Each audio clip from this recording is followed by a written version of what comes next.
예언자 엘리사, 걸출한 선지자 엘리사, 그리고 엘리야의 제자지요. 이 엘리사가 다메섹에 갔을 때입니다. 그때 마침 아람 왕 벤 하닷이 병이 들었나 봐요.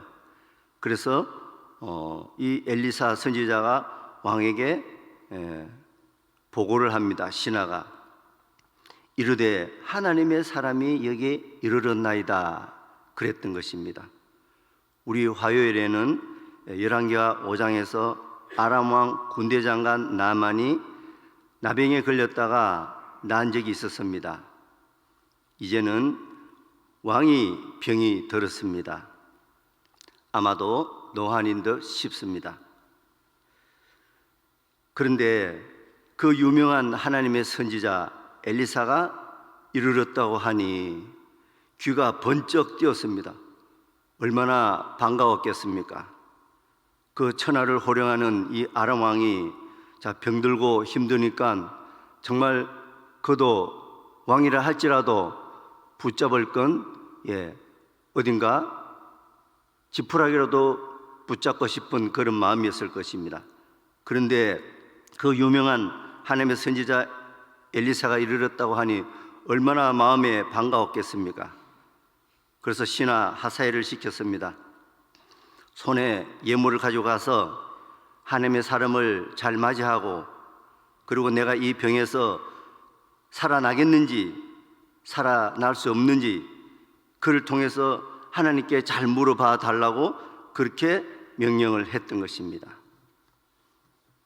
그래서 신하 하사엘은 그를 선지자 엘리사를 맞이하러 가면서 좋은 물품 예물을 가지고 낙타 무려 40마리에 싣고 가가지고 그 앞에 서서 이야기를 합니다. 그런데 이번에는 이 천하를 호령하는 아람 왕 이 벤 하닷이 이 하나님의 선지자 엘리사 앞에서 자기를 낮췄는데 어디까지 낮췄냐면 당신의 아들, 어떨 때는 종이라 그러죠. 당신의 아들 아람 왕 벤 하닷이 나를 당신에게 보냈습니다. 얼마나 자기를 낮춰서 얼마나 낮아졌길래 당신의 아들 아람 왕 벤 하닷이 나를 당신에게 지금 이렇게 보냈습니다 그랬습니다. 그래서 내 이 병이 낫겠습니까? 안 낫겠습니까? 그래서 물었던 것입니다. 그러니 이 엘리사가 대답을 해주게 됩니다. 우리 열왕기하 8장 10절 같이 읽겠습니다. 열왕기하 8장 10절 같이 읽겠습니다. 시작. 엘리사가 이르되 너는 가서 그에게 말하기를 왕이 반드시 나으리라 하라. 그러나 여호와께서 그가 반드시 죽으리라고 내게 알게 하셨느니라 하고. 엘리사가 하사엘 부하에게 이야기합니다. 이르되 가서 왕에게 이렇게 말해라. 왕이 반드시 나을 것입니다. 그렇게 이야기하고 그러나 그랬습니다. 그리고 바로 반전이 들어왔습니다. 하나님께서 그가 반드시 죽을 것이라고 내게 알게 하셨느니라 그렇게 이야기하라 그랬습니다. 반드시 나으리라 해놓고 바로 그러나 그가 반드시 죽을 것이다 라고 이야기하라고 그랬습니다. 이렇게 말해놓고는 이 엘리사 선지자는 이 하나님의 사람 엘리사가 이 부하 하사엘을 향해서 그가 너무너무 부끄러워할 정도로 그냥 가까이에서 그냥 쏴봤다 그랬습니다. 그러면서 쏴보다가 그래서 얼마나 황당스럽겠습니까? 그렇게 이야기해놓고 자기를 왜 그래? 그렇게 째려보십니까? 그래서 아주 가까이서 막 무서운 눈초리로 쏴보다가 그를 향해서 막 울었습니다. 그러니까 이 하사엘 선지자가 너무너무 황당스럽고 당황스러워서 왜 그러십니까? 왜 우십니까? 그래 했던 것입니다. 그래서 이 선지자 엘리사는 너 하사엘이 이스라엘 자손에게 행할 모든 일을 내가 다 알고 있다. 너가 우리 이스라엘 나라의 성을 불을 지르고 장정을 칼로 죽이면서 어린아이들을 패대기 치고, 그리고 아이벤 부녀를 배를 가를 것이다, 그렇게 이야기하니까 이 하사엘이 깜짝 놀랐어요. 아니, 내가 도대체 누군데 당신의 개 같은 종이 내가 무엇이길래 내가 그런 큰 일을 내가 행할 수 있습니까? 그렇게 이야기했던 것입니다. 그래서 엘리사는 그에게 다시 대답해 줍니다. 여호와께서, 하나님이 네가 이런 일을 할 것이라고 다 내한테 알려주고 너는 아람 왕이 될 것이다라고 내게 알게 하셨다 그랬습니다. 우리 열왕기하 8장 14절을 같이 읽겠습니다. 열왕기하 8장 14절 같이 읽겠습니다.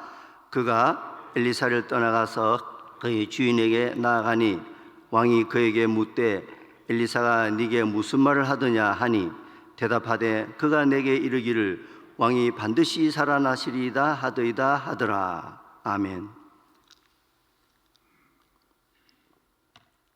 이 하사엘 부하가 엘리사를 떠나서 다 물음을 묻고 다시 떠나가서 그 주인 아람 왕 베나닷에게 다시 갔습니다. 가니까 왕이 얼마나 오매불만 기다리겠습니까? 아이고, 그래, 그 선지자가 뭐라고 하더냐? 네게 무슨 말 하더냐? 그러니 이 하사엘이 내게 이렇게 이야기를 합니다. 왕께서 반드시 살아날 것입니다, 그렇게 이야기했습니다. 근데 반드시 살아날 것이다 그랬는데 뒤에 또 무슨 말을 했죠? 그러나 반드시 죽을 것입니다, 그 말을 안 했어요. 속에 무슨 꿍꿍이가 있는지 모르지만 그 뒤에 이야기는 안 해줬어요. 우리 15절 읽겠습니다. 15절 같이 읽겠습니다. 그 이튿날에 하사엘이 이불을 물에 적시어 왕의 얼굴에 덮음에 왕이 죽은지라 그가 대신하여 왕이 되니라. 아멘. 자, 그 이튿날, 그는 반드시 살아났습니다. 근데 그 이튿날 자기가 말하지 않았던 그가 반드시 죽으리라는 그 말은 안 해줬습니다. 이 하사엘이 이불을 물에 적셨습니다. 이불 물에 적시면 어떻게 됩니까? 공기가 안 통해요. 그래서 왕의 얼굴에 덮어버렸어요. 그런데 왕은 이제 힘도 없고 다 죽어갑니다. 그 물리칠 힘도 없어요. 그래서 숨을 모셔 압사당했던 것입니다. 그래서 왕이 죽고 그 하사엘이 대신하여 왕이 되었던 것입니다. 아람 왕 그 한 사람이 죽었습니다.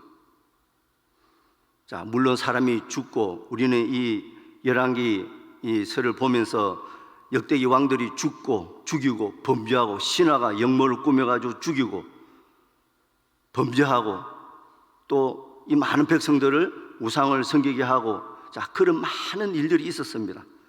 그러다가 가끔 선한 왕이 태어납니다. 이 복잡한 이 역사 속에서 하나님께서는 우리에게 무슨 교훈을 주신다고 생각하고 계십니까? 자, 이 아람 왕 베나닷이 한 사람이 죽었어요. 그것이 우리하고 성경하고 무슨 상관이 있겠습니까? 그리고 이것뿐만 아니죠. 계속 죽이고 또 어떤 왕이 태어나서 역모를 일으키고 부하가 신하가 또 이런 일을 만들고, 이 복잡한 이 죽이고, 자, 그런 속에서 어떤 교훈이 있다고 생각하고 계십니까? 사람 보는 각도마다 다 생각이 다르겠죠. 은혜 받는 것이 다르듯이, 자, 하나님께서는 범죄하는 영혼은 죽으리라 그랬습니다. 이 세상의 모든 영혼은 다 내게 속했다 그랬습니다. 에스겔서 18장에 보게 되면 아버지의 영혼이 내게 속한 같이 그 아들의 영혼도 내게 속했다. 모든 영혼은 내게 속했다. 범죄하는 그 영혼은 죽으리라 그랬습니다. 그리고 여러분 성경을 보시면서 이런 구절을 많이 보셨을 것입니다. 아버지가 심포도 먹었는데 아들의 이가 시다. 자, 그런 이 이스라엘은 속담이 있어요. 우리나라에도 속담이 많듯이. 그런데 자, 그 속담이 이스라엘에게 아주 만연해 있는데 하나님께서는 이 속담을 내가 다시는 못 쓰게 할 것이다, 그렇게 말씀한 부분이 있습니다. 아버지가 신포도를 먹었어요. 그런데 아들이 어우 쉬어, 그럴 수 없다는 것입니다. 아버지가 신포도 먹었으면 아버지가 쉬고, 아들이 신포도 먹었으면 아들이 쉰 것입니다. 아들이 신포도 먹었는데 아버지가 어우 쉬어라, 그렇게 할 수가 없다는 것입니다. 그리고 아버지가 선한 왕이라고 반드시 아들도 선한 왕이라고 될 수가 없는 것입니다. 아버지가 또한 악한 왕이라 할지라도 아들이 계속해서 악한 왕이 될 수는 없다는 것입니다. 각각 자기 죄를 자기가 담당한다고 말씀하고 있는 것입니다. 사랑하는 여러분, 내가 어제까지 잘 살았습니까? 아무리 잘 살았다 할지라도 내가 지금 어떻게 하나님께 살았느냐가 중요한 것입니다. 네가 아무리 옛날에 잘 살았다 할지라도 지금 내한테 아니면 옛날에 한 것은 기억이 안 난다 그럽니다. 네가 어제까지 정말 뭘 살았습니까? 참으로 내가 저 사람이 정말 그리스도인인지 정말 내가 못 살았다 할지라도 지금 내가 회개하고 하나님 앞에 어떻게 사느냐, 이게 중요하다는 것입니다. 아무리 네가 어제 잘 못 살았다 할지라도 지금 내 앞에 제대로 살면 옛날에 그것을 내가 기억하지 않겠다 그랬습니다. 그러니 이스라엘 백성들은 따집니다. 아니 하나님 공평치 않는 거 아닙니까? 무엇이라고? 내가 공평치 않다고? 너희들이 공평치 않는 것이 아니냐? 너희들이 내 앞에 순종해서 내한테 복받고 잘 살기를 바란다. 너 영혼이 죽지를 내가 바라지는 않는다. 내 앞에 순종해서 정말 나는 불순종해가 네가 저주받고 그렇게 영혼이 죽어가면서 그렇게 살기를 나는 원하지 않는다. 정말 순종해서 어제까지 설마 내가 잘못 살았다 할지라도 지금 내가 하나님 앞에서 말씀대로 살고 회개하고 주님 앞에 발을 내디딘다면 내가 너를 기뻐하고 축복해 줄 것이다. 왜 그렇습니까? 하나님의 언약이, 그 시내산에서 맺은 언약이 없어지지 않았어요. 아직도 하나님 나를 사랑하긴 합니까? 이게 사랑입니까? 그 언약이 있으니까 증거를 하는 것입니다. 그래서 하나님께서 내가 너희들 때문에 이방에 더럽혀진 내 이름을 내가 아꼈다 그랬습니다. 내가 너희들이 이뻐서도 이쁘지만 그것 때문이 아니라 내 영광의 그 이름이 너희들 때문에 세상에 나가서 더럽혀진 이름을 내가 아꼈다. 그래서 반드시 하나님께서는 심판하신다는 것입니다. 그리고 그 이름을 내가 다시 회복하겠다는 것입니다. 그래서 열왕기상 19장도 이렇게 보시게 되면 이런 일이 왜 일어났습니까? 이 엘리사 선지자는 이 많은 역대기 왕들, 그리고 그 부인 이세벨 잘 아시죠? 그 악한 왕비. 그래서 이스라엘 자손을, 이 많은 자기 성도들을 죽이고, 그리고 하나님께서 맺은 그 언약을 버려버렸다 그랬습니다. 언약을 버리고 주의 제단을 헐고 칼로 주의 선지자들 내 종을 죽였으면 이제 나만 남았습니다. 하나님 나 좀 데려가세요. 이제 내 목숨도 지금 데려가려 합니다. 저들이 나를 죽이려고 합니다. 그렇게 이야기했던 것입니다. 그래서 이 말씀 그대로 이 사도 바울은 로마서에서 다시 이야기를 하죠, 그죠? 주여, 주의 선지자들을 그들이 죽였으며 주의 제단도 헐어버렸습니다. 그리고 나만 남았어요. 그리고 이제 내 목숨도 찾고 있습니다. 그럴 때 하나님께서 대답하신 대답이 무엇이냐? 그러면서 로마서, 여기 있는 말씀이 그대로 가서 로마서에 또 있습니다. 그래서 하나님께서는 내가 나를 위하여 바알에게 무릎 꿇지 않은 7천을 내가 남겨놨다. 하나님께서는 이방에 더럽히신 내 이름을 내가 아꼈기 때문에 반드시 회복한다는 것입니다. 그래서 하사엘을 통해서 이 아람 왕은 죽었습니다. 아람을 심판했던 것입니다. 그리고 하사엘이 아람 왕이 됐습니다. 그런데 아람 왕 이 하사엘은 이 이스라엘 백성들을 얼마나 괴롭힌 그런 왕인지 몰라요. 이것이 어디서 온 손길입니까? 누굴 죽이고 또 이스라엘 백성들을 그 악한 왕이 또 이 이스라엘을 괴롭히고, 이것은 하나님의 회초리였던 것입니다. 하나님의 심판을 피해 보겠다고요? 그래서 하나님께서 말씀하시죠. 여러분 기억이 나실 것입니다. 하사엘의 칼을 피하는 자는 예후가 죽일 것이요. 예후 칼 피했다고? 예후 칼 피한 자는 누가 죽여요? 엘리사가 죽일 것이다. 하나님의 심판은 결코 피할 수가 없는 것입니다. 하사엘의 칼을 피하는 자는 예후가 죽입니다. 예후 칼 피했다고? 선지자 엘리사가 죽이는 것입니다. 그리고 이 하사엘은, 그리고 예후는 이 선지자가, 엘리사 선지자가 기름을 부어서 왕을 만들었습니다. 물론 하나님이 지시한 것이죠. 그래서 엘리사를 통해서 하사엘에게 기름을 부어서 수레 왕을 삼으라고 지시했던 것입니다. 그리고 하사엘 자신은 하나님께서 또 이 엘리사 선지자가 왕이 될 것이라는 것을 엘리사에게 말해줬습니다. 자, 너는 왕이 될 것이다. 그리고 우리 이스라엘 백성들을 죽이고 성을 불사르고 애들을 패대기 치고 애를 뵌 그 부녀들을 배를 가를 것이다. 그렇게 해가지고, 그러나 너는 왕이 될 것이다. 그럴 때 놀라는 체 했지만 그는 돌아가서 자기 왕 베나닷을 암살했습니다.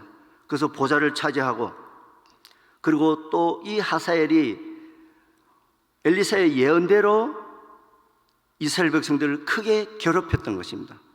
하나님의 손길인 것입니다. 그래서 범죄하는 영혼은 죽으리라 그랬습니다. 그래서 하나님의 몽둥이가 되어서 이 하사엘 왕을 세웠던 것입니다. 예후도 마찬가지예요. 이 악한 왕 아합 왕이 있습니다. 대표적인 악한 왕, 이 북이스라엘의 10대 왕입니다. 그래서 이 예후는 혁명을 일으켜서 왕을 죽여버렸어요. 그리고 왕위에 오른 후에 아합 왕조의 대를 끊어버렸어요. 그래서 예후 왕조의 시조가 됐어요. 시조, 예후 왕. 그래서 이 자는 nim시의 손자입니다. 여호사밧의 아들입니다. 그리고 요람 때에 군대 사령관으로서 아람 장군, 그리고 아람군과 이 전쟁할 때 길앗 라못에서 주둔하고 있었습니다. 그래서 군대 사령관입니다. 근데 이 이스라엘을 전쟁을 치르던 이 유다의 아하스 왕이 이스라엘 간 사이에 선지자 엘리사 청년을 시켜가지고 이 예후의 머리에 기름을 부어서 새로운 왕을 되게 했던 것입니다. 예후도 하나님의 손길로 이 선지자 엘리사를 통해서 왕을 세웠던 것입니다. 하나님께서는 이 예후를 왜 왕으로 세웠을까요? 그래서 이 예후를 왕으로 세워서 내 종 선지자를 죽인 그 피, 이세벨, 아왕 부인 여왕 이세벨에서 그 피를 대갚아 주기 위해서 아합 집을 쳐버리라 그랬습니다. 하나님께서 그를 세워서 이 이스라엘을 심판했던 것입니다. 그리고 이 악한 왕 아합 부인 여왕 이세벨이 이 남편 아합 왕을 꾀임을 빠지게 해가지고 바알신을 섬기고 아세라 목상을 섬겼던 것입니다.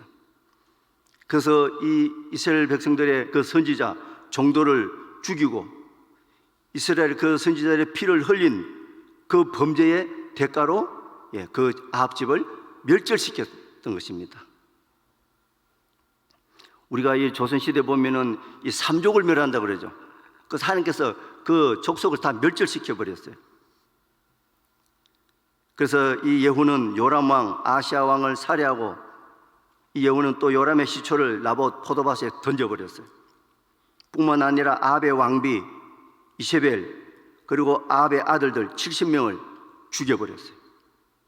우리 옛날에 이 보면은 삼족을 멸한다는 그런 영화를 우리는 흔히 봅니다. 그래서 그 집안을 모조리 몰살시키고 아시아 왕 그 형제 42명도 죽여버렸습니다. 누구의 손길입니까? 하나님의 손길인 것입니다. 범죄하는 그 영혼은 죽으리라. 그래서 우리는 하나님 앞에 참 계속해서 하나님의 말씀을 선택해서 그리심산에 설 때 하나님께서는 내가 너에게 그 언약, 그때부터 세운 그 언약은 내가 결코 버리지 않고 지금도 너희를 사랑하니까 이렇게 개입해서 너희를 심판하고 또 선행을 했을 때는 더 높이고 한다는 것입니다.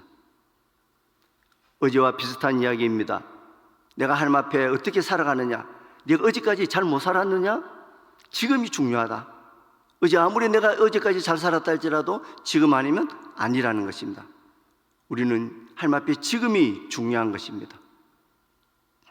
우리 오늘 날짜 본문 디모데전서 5장 24절입니다. 디모데전서 오늘의 날짜 본문 디모데전서 5장 24절 25절입니다. 디모데전서 5장 24, 25 같이 읽겠습니다. 어떤 사람들의 죄는 밝히 드러나 먼저 심판에 나아가고 어떤 사람의 죄는 그 뒤를 따르나니 이와 같이 선행도 밝히 드러나고 그렇지 아니한 것도 숨길 수 없느니라. 하나님께서는 우리 그리스도인을 사랑하면 사랑할수록 더 예민하게 하나님께서 우리에게 기입해 주십니다. 어릴 때는 오줌 싸고 똥 싸고 해도 계속 그렇게 갈아주지만 점점 크면서 성인이 되면은 이제는 개입합니다. 그리고 그것이 내가 분명하게 느낄 수 있습니다. 어떤 사람의 죄는 밝히 드러나 먼저 심판에 나가고 하나님께서는 반드시 심판합니다. 그리스도 안에 심판이 있는 것입니다. 하나님께서는 사랑만 있는 것이 아니라 그에 대한 징계도 있는 것입니다. 그것을 항상 생각하고 하나님과 나와 언약을 맺었잖아요. 그리고 어떤 일을 내가 참 빠진다든지 탐욕으로 빠진다든지 그럴 때는 언제든지 내 자신을 말씀에서 굳게 서야 하는 것입니다. 그리고 어떤 일을 내가 죄를 지었을 때는 반드시 하나님께서는 계산하고 있다는 것을 항상 생각하고 살아가야 하는 것입니다. 그래서 어떤 사람의 죄는 밝히 드러나 심판에 나가고 어떤 사람의 죄는 그를 뒤따른다 그랬습니다. 이처럼 이렇게 심판하지만 이와 같이 선행도 밝히 드러나는 것입니다. 내가 어떻게 살았느냐 하나님께서는 반드시 계산하시는 분인 것입니다. 그리고 우리 사람은 계산을 얼렁뚱땅 대충 육신적으로 할지 모르지만 하나님께서는 너무나 세밀하게 계산해 주시는 하나님인 것입니다. 그 선행도 밝히 드러나고 그렇지 않은 것도 하나님께 숨길 수 없습니다. 내 살아가는 일거수일투족 말 한마디 한마디 전부 쌓여 있는 것입니다. 다 하나님께서 보고 있는 것입니다. 그래서 어떤 성도를 통해서 아니 세상에 그 성도가 나한테 그럴 수가 있어? 그러면서 그런 식으로 어떤 방법으로든지 이 예후왕을 통해서 자기 신하를 통해서 그래서 그 범죄한 왕을 처단하고 죽게 만들었습니다. 하나님께서 심판하시는 것입니다. 하나님 너무하신 거 아닙니까? 보면은 너무 끔찍할 정도로 그런 일이 벌어졌을 때 하나님의 언약이 아직 살아있다는 것입니다. 내가 너무 갔습니까? 아직 하나님 나 자신을 사랑합니까? 사랑하고 있으니 이렇게 언약을 하나님께서는 분명히 기억하고 있는 것이에요. 나 자신도 하나님 앞에 참 심판과 또 나의 선행 이것이 나한테 항상 같이 있다는 이것을 양날에 두고 항상 순종의 편으로 그래서 하나님 앞에 복받는 백성으로 오늘 하루를 살아가기를 주님의 이름으로 축원드립니다. 주기도문 하시고 기도하다 돌아가겠습니다. 하늘에 계신 우리 아버지여 이름이 거룩히 여김을 받으시오며 나라의 마옵시며 뜻이 하늘에서 이루어진 것 같이 땅에서도 이루어지이다. 오늘날 우리에게 일용할 양식을 주옵시고 우리가 우리에게 죄 지은 자를 사하여 준 것 같이 우리 죄를 사하여 주옵시고 우리를 시험에 들게 하지 마옵시고 다만 악에서 구하옵소서. 대개 나라와 근세와 영광이 아버지께 영원히 있사옵나이다. 아멘.